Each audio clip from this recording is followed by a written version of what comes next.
마지막 질문이 하나 더 들어와가지고요. 요거 하나만 더 하고 갈게요.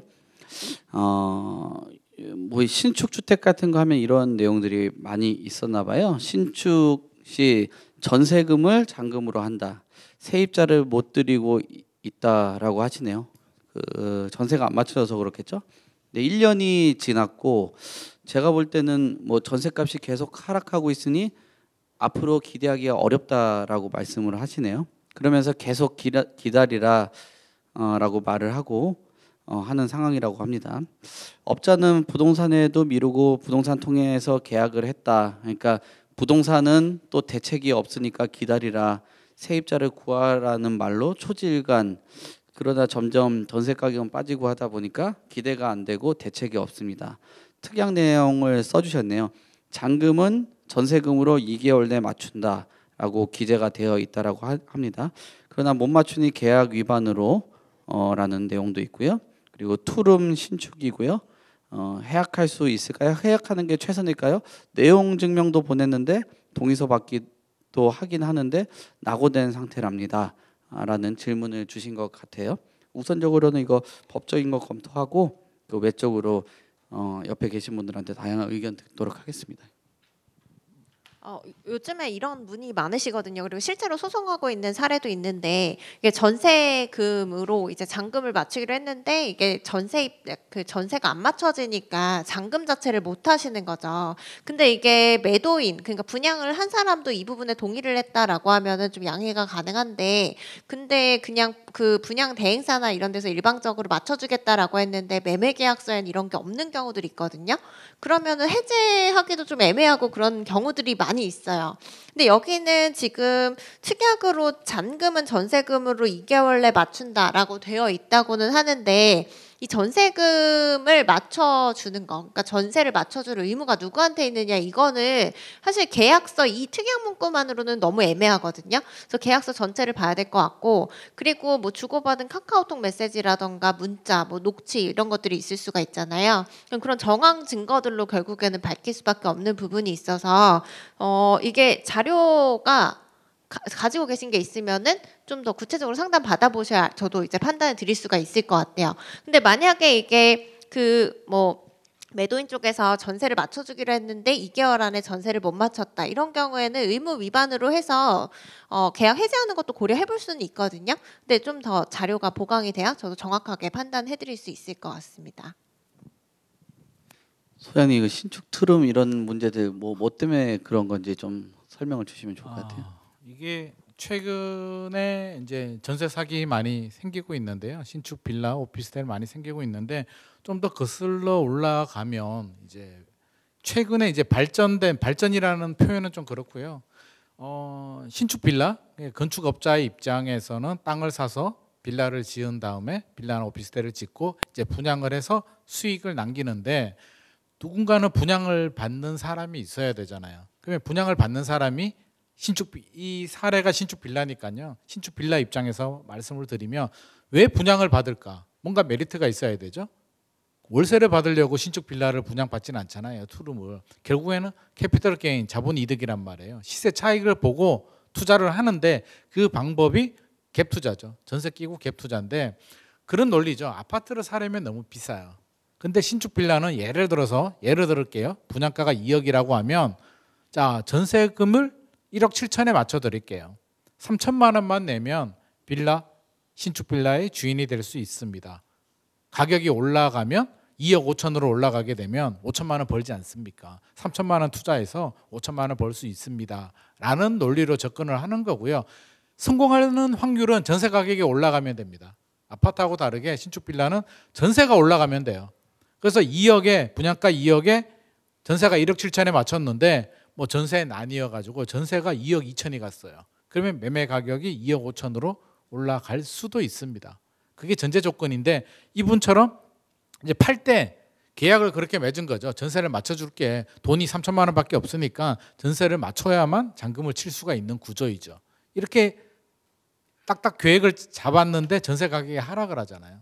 하락을 하게 되니까 지금 문제가 발생을 하는 거고 변호사님 말씀하셨듯이 이제 주체가 중요한데요.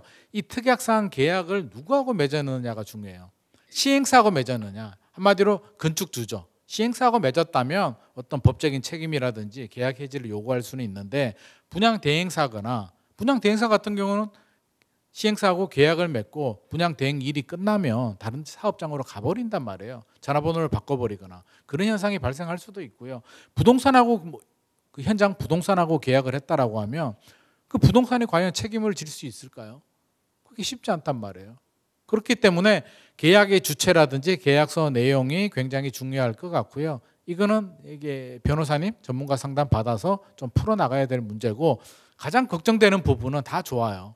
법적으로도 문제 소송을 해서 승소할 가능성이 있다라고 하더라도 대한민국에서 제일 무서운 게 법보다 무서운 게 이게 배째라거든요. 이 사람이 돈이 없어. 마음대로 하래. 그러면 소송해서 뭐 할 거예요? 경매 넘겨도 내가 투자한 돈 계약한 거 안 되잖아요. 전세 사기도 마찬가지잖아요. 여기서 업그레이드된 버전이 이제 전세 사기죠. 3천만 원 갭 투자하면은 이제 수익을 창출을 했는데 이게 잘 안 되니까 분양업자들이 그 건축 사기왕이 어떻게 해요? 그냥 전세를 2억에 맞춰버리는 거죠. 가격을 부풀려 가지고 일부 부동산하고 다 짜고 감정평가사하고 짜고 2억에 맞춰버리게 되면 투자하신 분들은 2억을 다 회수하잖아요. 그럼 2억을 주고 들어온 세입자는 마음대로 하세요. 경매를 넘기든지 네 마음대로 하세요. 왜? 건축하신 분은 자기 돈 다 회수했으니까. 그게 최근에 발생하는 인천의 건축 사기왕 사건의 이제 그 시발점이 되는 거죠. 모든 원인이 이제 여기서 출발하기 때문에 이분 같은 경우는 이제 신축 빌라 기존 방식대로 갭 투자로 했는데 지금 전세가 안 맞춰지고 있는데 생각보다 좀 오래 갈 수는 있습니다. 최소 1년 보고 있고요. 신축 빌라는 1년 이상 갈 수도 있습니다. 전세는 이제 신뢰거든요. 집주인한테 돈 빌려주고 집주인 집에 잠시 들어가서 사는 구조예요. 집주인이 돈 안 갚으면 그 임대차 보호법에 따라서 경매 넘겨야 되는데 경매 넘겨도 내 전세금 다 못 받거든요. 아파트는 괜찮은데 신축 빌라는 문제될 수도 있기 때문에 이분 같은 경우는 일단 계약서 내용 꼼꼼하게 확인하셔가지고요. 계약 해지할 수 있다면 해서 돈이 얼마 안 들어갔으면 뭐 계약금 3천만 원만 들어갔다라고 하면 뭐 계약금 받고 빨리 해지하는 게 제가 볼 때는 최선일 것 같고요. 전세 쉽게 안 맞춰집니다. 1년 이상 걸릴 수도 있기 때문에 빨리 시간 끌지 말고요. 빨리 변호사님 상담 받고 빨리 어떤 그 조치를 해야 될 것 같습니다. 네. 최은수 소장님 그 짐 많이 지신 거로 알고 있는데 뭐 이런 그 빌라 문제라든지 전세 문제가 앞으로도 계속될지 궁금해하시는 분들 많은데 좀 경험자로서 네, 좀 얘기 좀 주십시오. 네.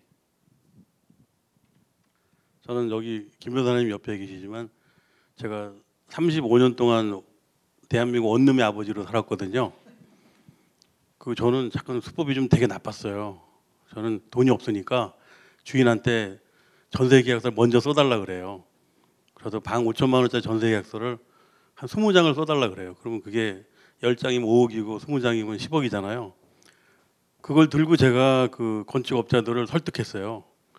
앞으로 여기서 방을 20개 질 거니까 하나씩 가지라고. 그러고 이제 집을 헐고 임대를 하고 뭐 거기 월세를 놨죠. 근데 남는 보증금으로 주인이 빚을 갚고 그 당시에는 제가 머리가 좋은 줄 알았어요. 시간이 지나서 보니까 그때 제가 했던 아이디어가 굉장히 획기적인 거였어요. 주인한테 돈을 한 푼도 안 받고 그 빈 종이에다 계약서만 20장 쓴 거죠. 그거 가지고 일을 했어요. 그리고 건물이 완공되면은 이제 그 계약서하고 돈하고 바꾸는 거죠. 근데 그러다가 이제 그것이 한참 이때 빌라 업자들이 나타나 가지고는 제 시장을 뺏어간 거죠. 그래서 제가 그때 망하지 않고 겨우 이제 살아났는데 결국 그때 내가 이럴 줄 알았어요. 전세라는 게 그 집이라는 게 월세로 나가면 딱 맞는 집이에요. 그게 빌라가요 월세 집이 딱 맞아요. 빌라를 전세로 들어간다는 건 그때 제가 그 당시에 전세가 5천만 원인데 생각해 보세요. 5천만 원 전세를 들어오면 그 사람이 5천만 원을 받아갈 길이 없더라고요. 그래서 저는 주인한테 그냥 나머지 보증금으로 빚을 갚고 나머지는 월세 받아라. 그래서 제가 월세 집이었어요. 저는 월세 전문가였다고요. 그런데 그 월세가 너무 잘 나가는 바람에 제가 한 번도 어음 안 끊고 은행에 돈도 안 빌리고 그 전세 계약서만 가지고 제가 35년 동안 일을 한 거예요. 그러니까 그때는 뭐 소송도 한 건도 안 걸리고 저도 주인한테 미리 돈을 받았으니까 신기한 거는 어느 변호사한테 물어봤더니 아, 법에도 없는 거라는 거예요. 이게 왜냐면 전세 계약서 미리 써가지고 미리 그걸 돈으로 알아서 썼잖아요. 그러니까 돈으로 왔다 갔다 한 게 하나도 없어요. 전세 계약서 왔다 갔다 한 거지. 그리고 나머지 책을 유수에 나는 사람들은 저를 따라오다가 잘못 간 거죠. 그건 길을 잘못 간 거예요. 그러니까 지금 제가 해먹던 찌끄레기를 해먹고 있는 거예요. 한심한 거죠, 사실은. 제가 방송에서 낱낱이 얘기하자면 그 나중에 뭐 집을 이거 뭐 전세값도 안 되는데 뭐 비싸게 융자를 받아가지고 전세융자 받다거나 아니면 전세를 나가지고 돈을 잔금으로 막아준다 이런 거는 제 인생에서는 있을 수가 없던 일이에요. 말도 안 되는 거죠. 그 전세가 안 나가면 어떡할 건데. 그러니까 이 변호사들이 머리 아픈 거예요. 나도 변호사 공부를 정말 안 하기 다행이야. 이건 너무 힘든 거야. 왜냐면 그런 집을 뭐 돈을 그 뜯겨본 적이 있나, 또 그런 집을 또 얻어본 적도 없고 판검사들도 그런 일을 해본 적이 없기 때문에 고민이 많은 거예요. 그래서 이건 답이 없어요. 답이 없고 그냥 그 사람이 계약금을 띄고 포기하는 게 훨씬 나아요. 그리고 중요한 건 뭐냐면 그 전세가 안 나가잖아요. 더군다나 시기를 잘못한 거지. 요즘에 깡통 전세다 깡통 뭐 말만 빌라만 나오면 깡통이 먼저 뜨는데 그 어떻게 누가 전세를 대가겠어요? 안 들어간다고요. 그러니까 이 부동산이라는 게 이 심리학이에요, 심리학. 건축도 심리학인데 심리적으로 안 된다 그러면 사람들이 안 가거든요. 그러니까 이미 전세를 받아가지고 잔금을 주기로 했다는 그것도 잘못된 거고 또 그걸 믿고 집을 산 사람도 잘못된 거고 그 갑이나 을이나 다 잘못된 거예요. 그러니까 그럴 때는 두 사람 다 손해를 좀 봐야 돼요. 안 그러면 답이 안 나오는데 나중에 마지막에는 변호사들끼리 싸우겠죠. 한 3년 걸리겠죠, 뭐. 근데 눈에 선한 거예요. 집만 그냥 빈집으로 남아 있고 나중에 주인도 연락이 안 돼. 나중에는 3년 지나면. 지금 빌라업을 하시는 분들이 지금 슬픈 게 자기는 열심히 했다 그래. 근데 열심히라는 말이요. 그 한심한 사람이 10명이 모이면 열심히가 돼 버려요, 그게. 그러니까 건축업자가 적어도 집이 완성되려면 30명이 모여서 최소한 그 저처럼 20명이 모여가지고 그 오야지라 그러죠. 그 사장이 20명이 모여가지고 이 집을 지어주자 이렇게 마음을 먹어야 되는 건데 그 집은 태어날 때도 잘못 태어났고 시기도 잘못 만났고 또 마지막 마무리가 안 되는 거예요. 그래서 지금 이 순간에 이런 상태로 있는 집이 굉장히 많아요. 이거는 누군가가 손해를 봐야 된다. 그거는 일단 건축업자가 손해를 좀 봐야 돼요. 그리고 땅 주인도 손해 보려고 한 건 아니었지만 이익을 봐야 되잖아요. 그 이익을 좀 포기해야 돼요. 그래야만 마무리가 돼요. 그래서 현대판 해결사가 나와줘야 돼요. 대화를 해서 건축주와 시공업자와 또 분양 받은 사람과 세 사람이 다 3분의 1씩 손해 보면 해결돼요. 그 외에는 답이 없어요. 오늘 같은 그 날 제가 답을 이렇게 해줘서 그 답을 따르면 다행인데 또 안 믿을 거예요.